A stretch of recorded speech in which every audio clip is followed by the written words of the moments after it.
آپ نے ارشاد فرمایا اپنی بیویوں کے لیے زیب و زینت اختیار کرو، میں قربان جاؤں۔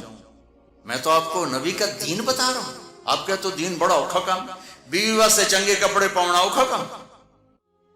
میرے نبی نے کہا اپنی بیویوں کے لیے زیب و زینت اختیار کرو۔ سبحان اللہ۔ عورتوں سے کہا، واہ واہ، قربان جاؤں، اشارتاً ہمیں مردوں کو صراحتاً، عورتوں کو اشارتاً، اپنی بیویوں کے لیے زیب و زینت اختیار کرو۔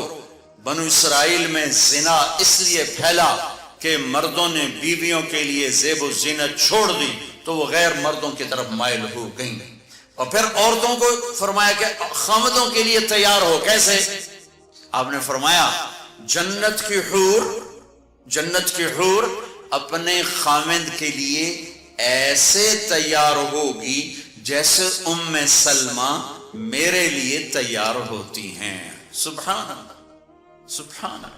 ابھی عورتوں نے شادی پہ جانا ہو تو بیچارے مرد دی مصیبت آئی ہوندی ہے، اودیاں ترائے جتیاں تروٹ جاندیاں نے کپڑے ڈھو ڈھو کے، اور خامد کے لیے تیار ہونا ہو تو انہوں موت پہ جاندی۔ اپنے خامدوں کے لیے تیار ہو ورنہ وہ اور عورتوں کی طرف مائل ہو جائیں گے۔ یہ اس میں خفیہ پیغام ہے۔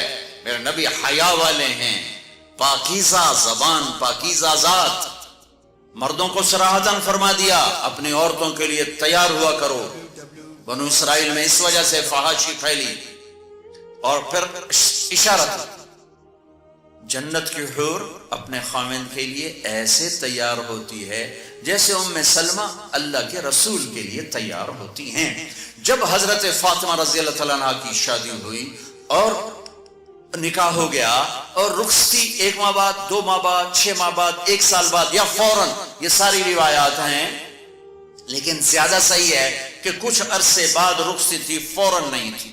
تو جب حضرت علی نے آ کے رخصتی کا مطالبہ کیا حضرت ام ایمن کے ذریعے سے، تو آپ نے حضرت حفصہ اور حضرت ام سلمہ اور حضرت عائشہ ان تینوں سے فرمایا کہ تم جانتی ہو نا میری بیٹی فاطمہ مجھے کتنی محبوب ہے، میری بیٹی کو دلہن بناؤ۔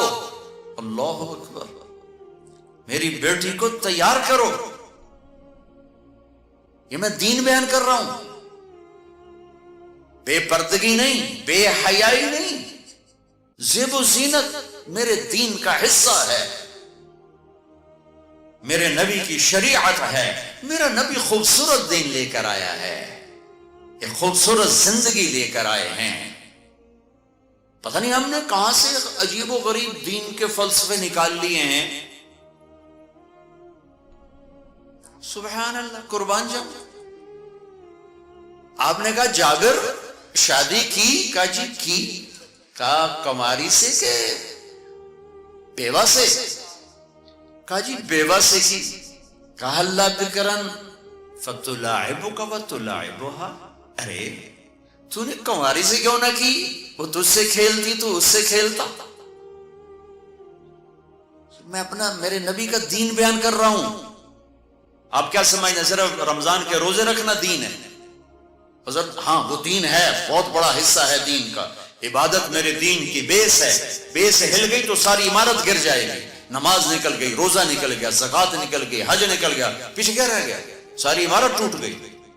لیکن بیس کو عمارت نہیں کہتے، ہاں بیس پر عمارت کھڑی ہوتی ہے۔ میں عمارت کے کچھ خد و خال بتا رہا ہوں، کچھ نقش و نگار بتا رہا ہوں کہ میرا نبی دین کی عمارت ہمیں کیسے ذکر ہے۔ کبھی آپ نے میلا کپڑا نہیں پہنا، پرانا کپڑا پہنا، پیوند لگا کپڑا پہنا، میلا کپڑا زندگی بھر نہیں پہنا، زندگی بھر۔ اور آپ کے بدن مبارک سے، آپ کے پسینے سے ایسے خوشبو آتی جیسے مشک سے خوشبو آتی، دنیا کے سب سے مہنگی خوشبو۔ آپ حضرت ام سلیم کے گھر میں آرام فرما رہے تھے دوپہر کے وقت، تو آپ یوں کر کے سوئے ہوئے تھے، یوں یہ کوہنی آگے نکلی ہوئی تھی۔ آنکھ کھلی تو دیکھا ام سلیم نے یہاں بوتل رکھی ہوئی، یہاں تو آپ نے کہا کیا کر رہی ہو؟ تو کیا تھا، چونکہ گرمی، پنکھے تو ہے نہیں، پسینہ یہاں سے نیچے گر رہا تھا. ام سلیم نے نیچے بوتل رکھی ہوئی تھی اور وہ سارا پسینہ اس کے اندر جمع کر رہی تھی. کہا ام سلیم کیا کر رہے ہو؟ کہا یا رسول اللہ یہ آپ کا پسینہ اکٹھا کر رہی ہوں، یہ مشک سے زیادہ خوشبودار ہوتا ہے. میرے نبی نے کبھی گندے کپڑے نہیں پہنے، کبھی میلے کپڑے نہیں پہنے. پرانا پہنا ہے، پیوند لگا پہنا ہے، میلا نہیں پہنا. میرا دین یہ نہیں کہتا کہ ایسی شکل میں آ جاؤ کہ لوگ بھاگنے لگ جائیں.